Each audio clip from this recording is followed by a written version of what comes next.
अस्सलाम वालेकुम viewers, welcome to my channel Jeena's food hub. आज की इस हमारी स्पेशल रेसिपी को हम कह सकते हैं हमारी लंच स्पेशल रेसिपी भी और हमारी ब्रेकफास्ट स्पेशल रेसिपी भी, क्योंकि हम इस चीज़ को नाश्ते में भी इस्तेमाल कर सकते हैं और दोपहर के खाने में भी।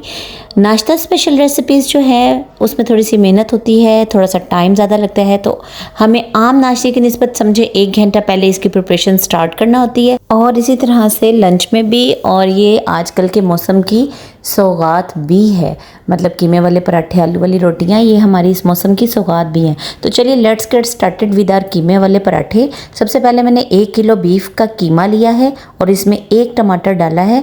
इसमें हम पानी भी इंक्लूड करेंगे, लेकिन इतना पानी शामिल करेंगे जिसमें जस्ट जो कीमा है वो अपना कलर चेंज कर जाए और थोड़ी सी गलावट उसमें आ जाए। थोड़ा सा पानी टमाटर भी छोड़ते हैं। और हमने इसकी डो को फर्म में लाने के लिए 1 बड़ा आलू लिया है और उसको हम करेंगे बॉईल। आलू में एक प्लस का या क्रॉस का साइन देकर उसमें उसको डिप कर देना है। इतना डिप कर देना है कि आलू जोश में भी जो है पानी उसके ऊपर है और अच्छी तरह से आलू अंदर तक गल जाए। और उसमें थोड़ा सा नमक शामिल कर देंगे। अब हम लेंगे डो प्रिपेयर करने के लिए आटा, जो कि ऑलमोस्ट 5 से 6 रोटियों का ये आटा है। इसको बहुत अच्छे से साइडों से आटे को साइडों पे लगाकर सेंटर में थोड़ी सी स्पेस देनी है। उसमें हम डालेंगे पानी और उसमें जितना आटा शामिल हो सकता है उसको अच्छी तरह से उसकी डो बना लेंगे और थोड़ा थोड़ा आटा लेते जाएंगे और थोड़ा थोड़ा सा शामिल करके उसी डो में डालते जाएंगे। इससे हमारा आटा बहुत ज़्यादा पतला और बहुत ज़्यादा हार्ड दोनों नहीं होंगे, बड़ा नॉर्मल सा आटा रहेगा। और उसको कुछ टाइम 15 से 20 मिनट ढकने के बाद हम उसको अच्छी तरह से नीट कर लेंगे ताकि जो हमारा आटा है वो बहुत अच्छा सा प्रिपेयर हो जाए।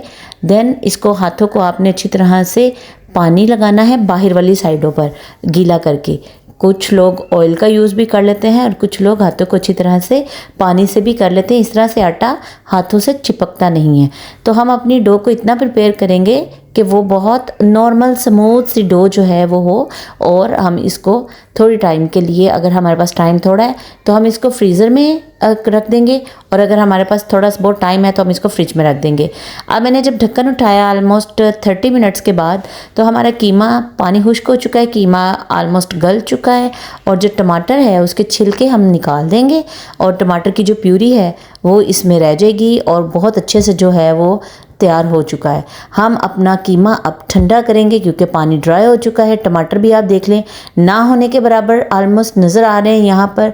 कुछ हम जब इसको मज़ीद मसाले वगैरह डाल के आपस में बाइंड करेंगे तो ये नहीं नज़र आएंगे।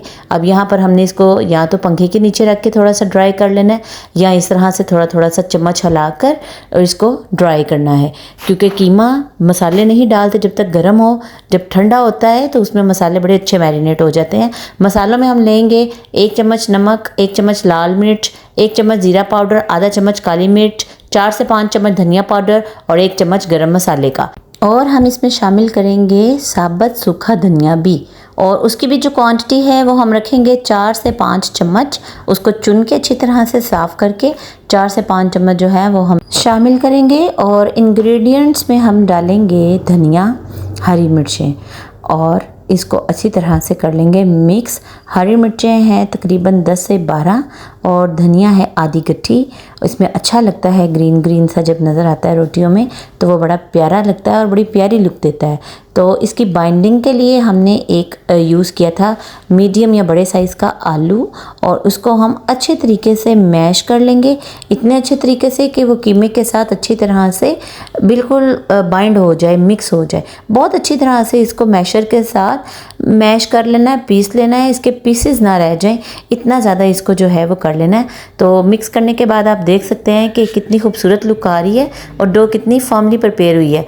और इसको प्रिपेयर करने के बाद हमने जितनी रोटियां बनानी है हम उसके छोटे छोटे मीडियम साइज़ के नहीं, जो हम रोटियां बनाते हैं छोटे छोटे पेड़े करेंगे और एक को थोड़ा सा कम बेलेंगे और एक को थोड़ा सा ज़्यादा। चूँकि छोटे वाले पे हमने मटेरियल रखना है और बड़े वाले से हमने उसको सारे साइडों से कवर करना है। मटेरियल डालेंगे इतना कि उसकी जो साइडें हैं वो बाइंड होने के लिए छोड़ दें, और वो जो थोड़ी सी बड़ी बेली थी उसको उसके ऊपर रख के पहले हम हाथों से, आप मेरे हाथों के निशान देख सकते हैं, जितना फैला सकते हैं आप हाथों के साथ उसको फैलाएं और देन आप उसको घी लगा के पकाएं। आप देखिए कितना मज़ेदार सा पराठा तैयार हुआ है। सो व्यूवर्स, इसी के साथ आप मुझे अपनी दुआओं में रखिएगा याद, और अल्लाह ताला आपकी और हमारे रिस्क में ढेरों ढेर बरकतें अता फरमाए, आमीन। Thanks for watching my video. Kindly like, subscribe my channel and don't forget to press the bell icon for more videos. Thank you.